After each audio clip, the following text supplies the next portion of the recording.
Hi guys, this is Sanjana Nagendran. Today we are going to talk about how an interior designer would manage about their client expectations and few of the steps that I usually follow during my projects. So let's get started.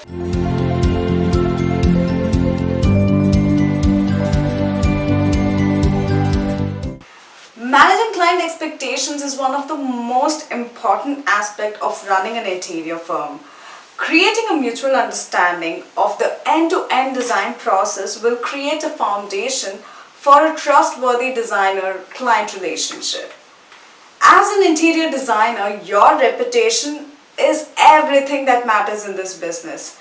Therefore, consistently maintaining a positive relationship with client that will lead you to more successful and productive projects and will help you to get bigger projects and gain credibility in the market. Before the first consultation with the client, have your client complete a set of questions regarding their basic requirement. So you and your client are well prepared with the initial discussion. For residential process, ensure both partners are present in the initial meeting. In the first meeting, be very upfront about everything.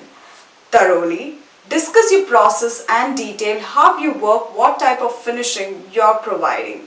The complete process from mood board discussion to handover.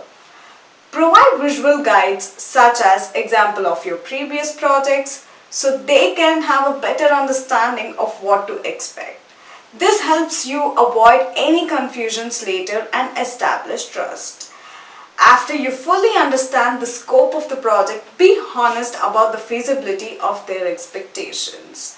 Setting realistic expectations around cost and timeline is crucial to avoid issues later on. Get the money discussion out of the way as soon as possible. This way, you can spot potential red flags before you commit to working with a new client. Provide full details such as calendar, process of work, stages of work, billing procedures, promise time for the handover of the keys to the client after the work, and a LOE, that's a letter of agreement, so that there are no surprise to both you as well as the client. Share these documents as early as you can so the client quickly understands how you can best work together. The most important part is that you delicately explain to client that in interior design projects something might go wrong sometime, and it's quite common in delivering a dream home that they dreamt about. This is the nature of the business. However, it's your job as an interior designer to handle issues that arise. Encourage your client to communicate so that you get to give them what they want in your style. Let your client know that you'll keep in touch on a regular basis. Never promise more than it can be delivered. Under promise and over deliver. If it's possible, you'll make it happen. If it's not possible, make sure your client understands the realities. Client should be prepared for the delays that can be out of the interior designer's control. Kindly request patience throughout this process. Explain to your client that your role is different than the role of the contractor.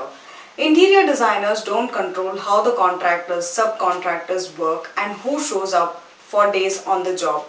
Happy designing, my designer friends. I will see you on another video. Take care and stay safe.